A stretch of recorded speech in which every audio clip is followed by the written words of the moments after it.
दोस्तों चलिए जानते हैं आज टेक्नोलॉजी की दुनिया के दो ऐसे सत्य जिसे आप रोज उपयोग करते हैं और जिसके बारे में आपने शायद पहले कभी नहीं सुना होगा। तो चलिए दोस्तों सबसे पहले टेक्नोलॉजी की बात करते हैं ब्लूटूथ की। तो ऐसा है कि सन 940 से 981 तक डेनमार्क में एक राजा राज करता था और इस सम्राट का नाम था हैरल्ड ब्लाटेंड ब्लूटूथ। वैसे असली नाम तो हैरल्ड ब्लाटेंड था, लेकिन लोग इस सम्राट को ब्लूटूथ के नाम से पुकारते थे।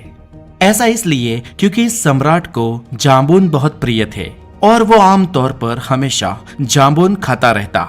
जब जामुन की सीजन ना हो तब भी जामुनी कलर के बेरी के फल भी खाता रहता और इस तरह से इस सम्राट के दांत ब्लू कलर के हो गए थे और लोग उसे ब्लूटूथ के नाम से जानते थे। और कहा जाता है कि इसी सम्राट के नाम पर से एक स्वीडिश कंपनी यानी कि डेनमार्क के बाजू वाले पड़ोसी देश की कंपनी एरिक्सन ने अपनी एक नई टेक्नोलॉजी का नाम ब्लूटूथ रखा।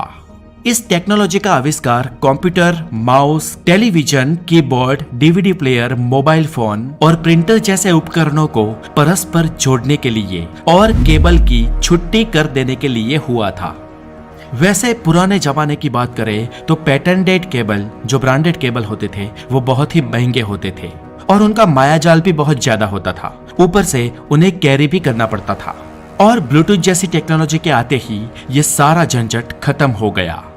अब दोस्तों इस ब्लूटूथ टेक्नोलॉजी में केबल की जरूरत नहीं है, क्योंकि डिवाइस को आपस में कनेक्ट करने के लिए इस ब्लूटूथ से एक विद्युत चुंबकीय क्षेत्र का घेरा बनता है, उसका निर्माण होता है और ब्लूटूथ ने रचाए इस सीमित एरिया के नेटवर्क को पिकोनेट कहा जाता है।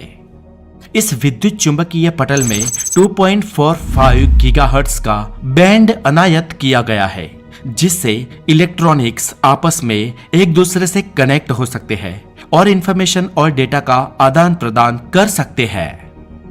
अभी ब्लूटूथ का डेटा एक डिवाइस से उसके तय किए गए डिवाइस में ही जाता है, किसी और डिवाइस के साथ उसका कनेक्शन होते हुए भी वहां नहीं पहुंचता है। इसका कारण यह है कि हर सेकंड 1600 बार वो अपनी फ्रीक्वेंसी चेंज कर लेता है और ऐसे डेटा भेजने के वक्त किसी दो साधन की फ्रीक्वेंसी 1 मिली सेकंड के लिए भी समान नहीं होती है। इस तरह ब्लूटूथ के एक डिवाइस का डेटा दूसरे डिवाइस में सेफली पहुंच जाता है। ब्लूटूथ की अगर ये जानकारी अच्छी लगी हो तो दोस्तों इससे भी इंटरेस्टिंग बात अब करने जा रहे हैं हम गूगल के बारे में। दोस्तों दुनिया में शायद ही कोई ऐसा इंसान होगा जो गूगल के बारे में न जानता हो। एक ही क्लिक में दुनिया की किसी भी चीज के बारे में सर्च करने वाला ये इंजन किसी जादुई छड़ी जैसा लगता है। पर दोस्तों दुनिया में बहुत ही कम लोग ये जानते होंगे कि ये कंपनी कैसे और किस प्रकार से स्थापित हुई। इसकी भी एक बहुत ही इंटरेस्टिंग कहानी है और चलिए उस कहानी को आज मैं आपको बताता हूँ। तारीख थी 4 सितंबर 1998। स्टैनफोर्ड यूनिवर्सिटी में दो स्टूडेंट पीएचडी कर रहे थे जिनके नाम थे लैरी पेज और सर्जेई ब्रिन। और इन दोनों के खुराफाती दिमाग में एक आइडिया सूझा। आइडिया क्या था?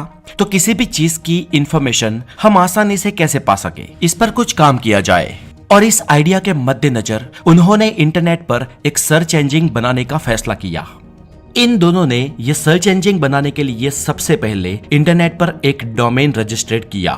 असल में ये दोनों अपने डोमेन का नाम गूगल रखना चाहते थे, यानी कि GOOGOL। ये गूगल शब्द दरअसल एक संख्या का नाम है और इस संख्या में एक के पीछे पूरे 100 शून्य आते हैं।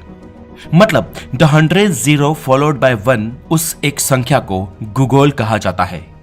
लेकिन उन्होंने जो डोमेन रजिस्ट्रेट किया उसमें एक स्पेलिंग मिस्टेक हो गई और स्पेलिंग में उन्होंने GOOGOL के बजाय GOOGLE लिख दिया, यानी कि गूगल। और फिर आखिरकार उन्होंने यही स्पेलिंग मिस्टेक वाले नाम गूगल को ही अपना लिया। इसके बाद गूगल ने अपनी मेलिंग सर्विस शुरू की।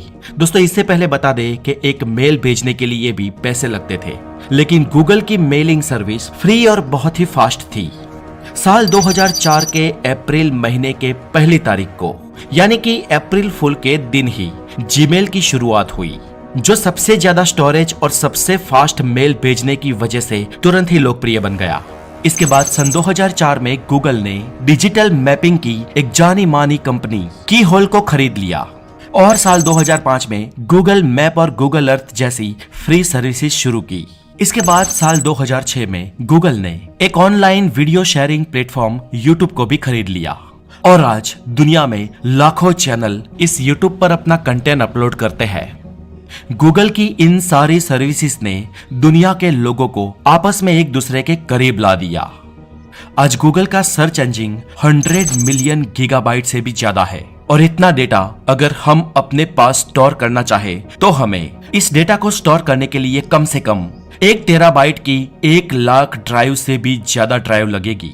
दोस्तों आज गूगल पर हर सेकंड 75,000 से भी ज्यादा बार सर्च किया जाता है और दुनिया के करोड़ों लोगों को गूगल फ्री में सर्विस प्रोवाइड करता है। तो आपके मन में यह प्रश्न जरूर उठा होगा कि गूगल आखिर कमाता कैसे है। तो दोस्तों गूगल की एक मेन कमाई तो है एडवर्टाइजमेंट, जहां पर गूगल विविध जगह पर एडवर्टाइज देता है और वहां पर वो क्रिएटर्स को भी पैसे देता है और खुद भी अपना हिस्सा रखता है और ये हिस्सा प्रति सेकंड सैकड़ों डॉलर की कमाई से भी ज्यादा है। यानी कि आप जब अपनी आंख का एक पलकारा लेते हो तब तक गूगल हजारों रुपये कमा चुका होता है। अगर आप ये मानते हो कि हम मुफ्त में गूगल की सारी सेवाएं लेते हैं तो ये बात भी गलत है। गूगल की सेवाएं हम जो मुफ्त में लेते हैं असल में वो हमारे डेटा के बदले मिलती है। तो फ्रेंड्स आज के लिए इतना ही। Have a wonderful day. Good bye.